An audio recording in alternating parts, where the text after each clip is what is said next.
only because it can fall back on you and then you could get fired. And I don't want anyone to get fired. Hi everyone, welcome back to my channel. So my name is NurseKathiana. On this channel, we talk about everything nursing. We inspire, we motivate, I do some vlogs, we talk about money. So we do a little bit of everything. In an open and honest environment, we help those who thought they couldn't do it. So welcome back to my channel. If you haven't, go ahead and subscribe down below. Question of the day is, what have you done in the past when you've had a difficult coworker? Have you confronted them? Did you just ignore them? How did you deal with that situation? Leave that down below. So let's get into this video. So I've had my fair share of difficult coworkers, and like I said in my last video, if you haven't watched that, I'm not the one. So we're definitely gonna have that working relationship.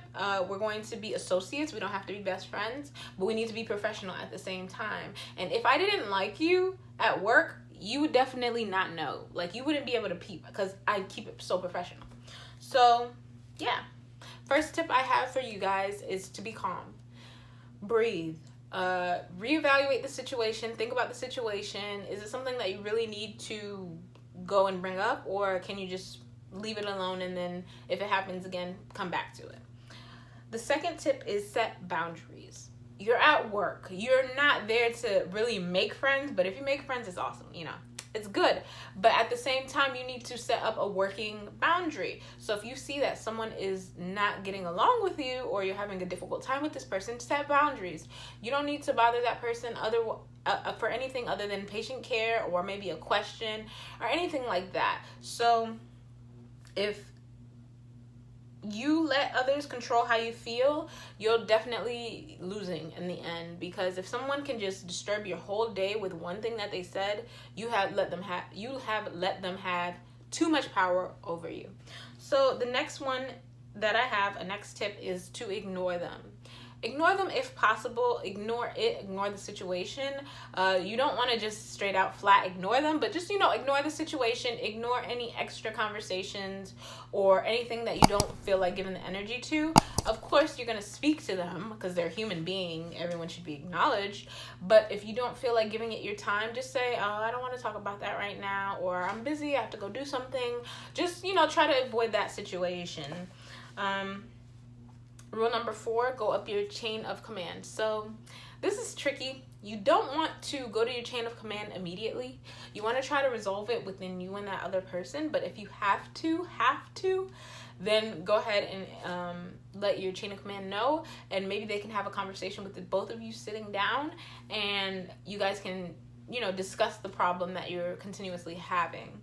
I really, really, really would like for you guys to try to deal with it within you and that other person, but if you don't, I can understand that too, because sometimes it's very hard, especially if you have someone that's stubborn and doesn't want to listen to you or what you have to say. So rule number 5 is HR. I don't recommend this at all. Try to resolve it amongst the floor. Try not to include your supervisor right away. Try to include that person, have that conversation. You know, if it doesn't work, go to your charge nurse. If it doesn't work with your charge nurse, then go to your supervisor. But HR, I would leave for last. But if you have to, you have to.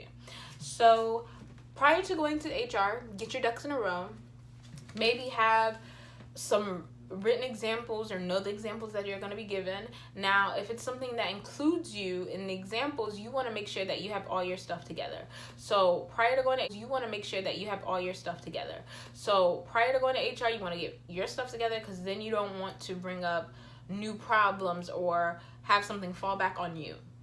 For example, if I'm going to go to report my supervisor, which I'm not, and I haven't done, but if I was going to, and I have so many other things, like, and I'm not a perfect employee, then she could say, oh, she comes in late all the time. Oh, she takes a report late from nurses. Oh, she has terrible customer service, and patients have complaints on her. So you want to always make sure that your ducks are in a row prior to going and including any outside sources, only because it can fall back on you and then you could get fired. And I don't want anyone to get fired. So just make sure that you are taking all the necessary steps prior to including other people. trust, I've had my fair share of people, and in the end, I haven't had not one coworker that I was not able to be cohesive with. So there's a motorcycle outside. So yeah, if you like this video, go ahead and thumbs up. Let me know down below what some tips are that you have for other people for dealing with difficult coworkers. How did you deal with it? Would you just quit? Definitely let me know down below. I hope you guys like this video. Until next time, bye guys.